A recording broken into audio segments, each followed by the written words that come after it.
وَإِن مِّن شَيْءٍ إِلَّا يُسَبِّحُ بِحَمْدِهِ وَلَٰكِن لَّا تَفْقَهُونَ تَسْبِيحَهُمْ۔ ہر چیز اللہ کی تسبیح بیان کرتی ہے، کوئی چیز ایسے نہیں ہے جو اللہ کی تسبیح بیان نہیں کرتے۔ پورے کائنات کے اندر تمام تر چیزیں اللہ کی تسبیح بیان کرتی ہیں، لیکن تم اس کو سمجھ نہیں سکتے ہو جو اس کی تسبیح بیان کر رہے ہیں۔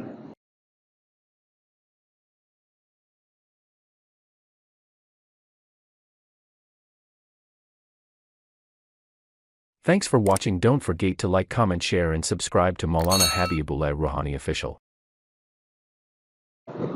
یہ جتنے بھی صورتیں ہیں قرآن مجید کی، ہر صورت کی ابتدا اور انتہا یہ توحید کا، ہر صورت کی انتہا اور انتہا، درمیان میں توحید کا مسئلہ ضرور سمجھایا، ہر صورت کی ابتدا میں اور انتہا میں نہ، اور بیچ میں اللہ رب العزت اپنے توحید بیان فرمایا۔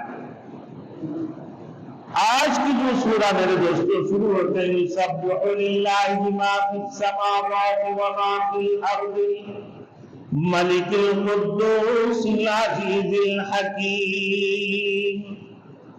یسبح للہ، پاکی بیان کرتے اللہ تعالیٰ کے لیے جو کچھ بھی ہے، ما فی السماوات وما فی الارض، آسمانوں میں اور زمینوں میں، جو بھی کچھ آسمانوں میں ہے اور جو بھی کچھ زمینوں میں ہے، سب کچھ اللہ کی پاکی بیان کرتے ہیں۔ اللہ کی پاکی بیان کیوں بھائی؟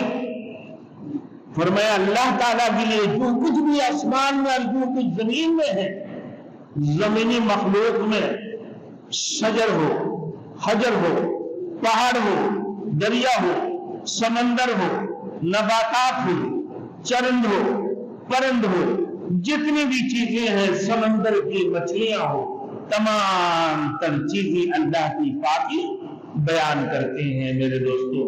ان کے علاوہ ہر چیز اللہ کی تسبیح بیان کرتی ہیں۔ اور جیسے یہ زمین کی مخلوق ہے، زمین کی تمام تر مخلوقات، چرند پرند، شجر حجر، میرے دوستو، پہاڑ، دریا، سمندر، نباتات، تمام تر چیزیں اللہ کی پاکی بیان کرتے ہیں۔ اسی طریقے سے آسمان میں جتنی چیزیں ہیں، تمام تر چیزیں وہ بھی اللہ کی پاکی بیان کرتے ہیں۔ اللہ کی تسبیح، ہر چیز اللہ کی تسبیح بیان کرتی ہے۔ اس بات کا ذکر اللہ رب العزت سورہ بنی اسرائیل میں بھی کیا ہے۔ وَإِن مِّن شَيْءٍ إِلَّا يُسَبِّحُ بِحَمْدِهِ وَلَٰكِن لَّا تَفْقَهُونَ تَسْبِيحَهُمْ۔ وَإِن مِّن شَيْءٍ، ہر چیز اللہ کی تسبیح بیان کرتی ہے، کوئی چیز ایسے نہیں ہے جو اللہ کی تسبیح بیان نہیں کرتے۔ پورے کائنات کے اندر تمام تر چیزیں اللہ کی تسبیح بیان کرتی ہیں میرے دوستوں۔ وَلَٰكِن لَّا تَفْقَهُونَ تَسْبِيحَهُمْ، لیکن تم اس کو سمجھ نہیں سکتے ہو جو اس کی تسبیح بیان کر رہے ہیں۔ تم ان کی تسبیح کو نہیں سمجھ سکتے ہو۔ اللہ نے فرما دی ہے کہ میرے دوستوں، تو پوری کائنات کے پتے پتے، درخت کے پتے پتے، درخت کی ہر ٹہنی، ستارہ، سیارہ، تمام تر چیزیں اللہ کی شناخت ہیں، اللہ کی پاکی بیان کرتے ہیں، اللہ کی تسبیح بیان کرتے ہیں۔ لہذا انسانوں کا بھی فرض ہے کہ ہمیشہ اللہ کی ذکر کرتے رہیں، اللہ کی پاکی بیان کرتے رہیں، اللہ کی تسبیح بیان کرتے رہیں۔ اللہ کی تسبیح بیان کرنے کا مطلب کیا ہے میرے دوستوں؟ کہ اللہ ہر قسم کی عیب اور نقص سے پاک ہے، تمام تر عیب سے اللہ تمام تر نقص سے پاک ہے، اس کا کوئی شریک نہیں ہے، اس کی نہ بیوی ہے نہ اس کے بچے ہے، اور وہ بے نیاز ہے اس کو کسی چیز کی کوئی حاجت نہیں ہے، اللہ کو کسی چیز کی کوئی ضرورت نہیں ہے، تمہیں ضرورت ہے، جبکہ سارے مخلوق اس کی محتاج ہے، سارے مخلوق اس کی محتاج ہے۔ لہذا انسان کو اللہ کی یاد سے غافل نہیں ہونا چاہیے، ہر وقت اللہ کی ذکر کرتے رہنا چاہیے، سبحان اللہ و بحمدہ سبحان اللہ العظیم، سبحان اللہ والحمد للہ ولا الہ الا اللہ واللہ اکبر۔ ہمیشہ اللہ کی تسبیح بیان کرنی چاہیے، اللہ کی پاکی بیان کرنا چاہیے۔ اللہ رب العزت میرے دوستوں ہر وقت اس کی تسبیح اور تنزیہ بیان کرنی چاہیے انسانوں کو بھی۔ سورۃ الاحزاب میں ارشاد خداوندی یا ایھا الذین آمنوا اذکروا اللہ ذکرا کثیرا، اے ایمان والو خوب اللہ کی ذکر کرو، خوب اللہ کی یاد کرتے رہو، خوب اللہ کی ذکر کرو۔ وسبحوہ بکرۃ وَأَصِیلًا، پھر فرمایا صبح اور شام اس کی تنزیہ بیان کرو۔ فرشتے اور کائنات کی ہر چیز اللہ کی تسبیح بیان کرتی ہیں، تو تم بھی تو اللہ کی تسبیح بیان کرتی رہو۔ اسی طرح اللہ کی میرے دوستوں اس اللہ تعالیٰ کی جو الملک یعنی بادشاہ ہے، پورے کائنات کی بادشاہ ہے، قل اللہم مالک الملک تؤتی الملک من تشاء وتنزع الملک ممن تشاء۔ میرے دوستوں بادشاہت کس کی ہے؟ اللہ کی ہے، وہ پورے کائنات کی بادشاہت اللہ کی ہے۔ یہ دنیا کی جو بادشاہت ہے یہ عارضی ہے۔ تؤتی الملک من تشاء، اللہ جس کو چاہے اس کو بادشاہ عطا فرماتے ہیں، اور جس سے چاہتے ہیں اللہ رب العزت اس سے بادشاہت کو چھین لیتے ہیں۔ تو یہ دنیا کی بادشاہت عارضی ہے، یہ اللہ اصل بادشاہ ہے میرے دوستوں۔ اور دنیا کی جو بادشاہت ہے اللہ کی عطا کردہ بادشاہت ہے میرے دوستوں۔ اب لوگ یہ اپنے قابلیت اور اپنے ہوشیاری، اپنے چالاکی اور اپنا ڈپلومیسی کی بنا پر کہتا ہے کہ میں نے اس کو حاصل کیا، نہ یہ تو خدا تعالیٰ کی طرف سے ایک انعام ہے، اللہ نے عطا فرمایا، نہ اس کی طرف سے، اللہ کی طرف سے ایک امانت ہے۔ اللہ کی طرف سے کیا ہے؟ ایک امانت ہے۔ اللہ نے تمہیں یہ امانت سونپی ہے، اب تم امانت کے خیانت کرتے ہو یا صحیح ایمانداری سے انصاف کے ساتھ اپنے بادشاہت کرتے ہو، اللہ کے دربار میں ہوگی تمہارے امتحان اور آزمائشی میرے دوستوں۔ تو اصل جو حقیقی شاہنشاہ کون ہے؟ اللہ ہے، جو قل اللہم مالک الملک تؤتی الملک من تشاء وتنزع الملک ممن تشاء۔ القدوس وہ اللہ کی ذات ہر عیب سے اور ہر نقص سے وہ پاک ہے، نہ ان کی بیوی ہے، نہ بچے ہیں، نہ وہ کھاتے ہیں، نہ وہ پیتے ہیں، نہ وہ سوتے ہیں، نہ وہ اونگتے ہیں میرے دوستوں۔ ہر احتیاط سے وہ اللہ کی ذات پاک ہے، العزیز وہ زبردست، وہ کمال قدرت والا اور کمال قوت کے مالک ہے، اللہ کی ذات الحکیم حکمتوں کا مالک ہے میرے دوستوں۔ اس کا ہر کام حکمت پر مبنی ہے، اللہ کی ہر کام حکمت پر مبنی ہے، کوئی حکمت سے خالی نہیں ہے۔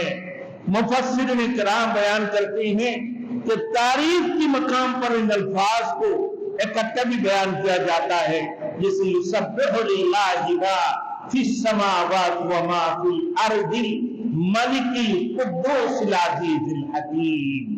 اللہ نے ایک ساتھ اس کو اکٹھا بیان فرما دی ہے۔ اب میرے دوستوں آگے دیکھیں، فرمایا کہ اس کی مہربانی اور اس کی حکمت کی تقاضا یہ ہے کہ هو الذی بعث فی الامیین رسولا منہم، وہی اللہ کی ذات ہے جس نے مبعوث کیا ہے امیوں میں ایک رسول، انہی میں سے اللہ نے امیوں میں سے ایک رسول مبعوث فرمایا، امیوں میں سے۔ اب بیچ میں امیوں لے کر امی کی بات لے کر بڑے جو ہے نا ہلچل مچ گئے تھے سوشل میڈیا کے اندر. مولانا طارق رسول نے کہہ دیا تھا کہ اللہ کے رسول کو امی. اللہ نے خود فرمایا کہ امیوں میں سے اللہ نے اپنے رسول کو پیدا کیا. لقد من اللہ علی المؤمنین اذ بعث فیہم رسولا من انفسہم، کہ اللہ نے مومنین کے اوپر بہت بڑی احسان کیا ہے، تمہارے ذات میں سے، تمہارے جسم میں سے، تمہارے جنس میں سے اللہ نے اپنے رسول کو پیدا فرمایا. لقد من اللہ علی المؤمنین اذ بعث فیہم رسولا من انفسہم یتلو علیہم آیاتہ، وہ اللہ کی آیات نشانیاں پڑھ پڑھ کر سناتے ہیں. وَيُزَكِّيهِمْ، اور لوگوں کی دینوں سے شرکیت کو، ہر قسم کی اندھیریت اور ہر قسم کی ظلمت کو نکال کر میرے دوستو لوگوں کی دینوں کو پاک پاکیزہ اور روشن اور چمکدار بنانے والے ہیں. اب یہ اللہ نے فرما دی هُوَ الَّذِي بَعَثَ فِي الْأُمِّيِّينَ رَسُولًا مِّنْ أَنفُسِهِمْ، وہ اللہ کی ذات، وہ اللہ کی ذات ہے جس نے مبعوث کیا امیوں میں ایک رسول. امیین سے مراد عرب کے لوگ ہیں جو حضرت اسماعیل علیہ السلام کے اولادوں میں سے تھے، جو ناخندہ ہونے کی وجہ سے میرے دوستوں ان کو امی کہلاتے تھے. انہوں نے 2-3% پڑھے لکھے تھے، باقی تقریباً لوگ پڑھے لکھے نہیں تھے. میرے دوستوں وہ لوگ اپنے زبانی حساب رکھا کرتے تھے، مگر میرے دوستوں رسول مطلوب صلی اللہ علیہ وسلم کو اللہ رب العزت نے جو امیوں سے پیدا فرمایا، ان کی اصل استاد کون ہے؟ وہ قرآن کس سے پڑھے ہیں؟ براہ راست تعلق معاملہ اللہ سے حاصل کیجیے. علم ان کو کس نے عطا فرمایا؟ اللہ نے. تعلیم ان کو کس نے عطا فرمایا؟ اللہ نے.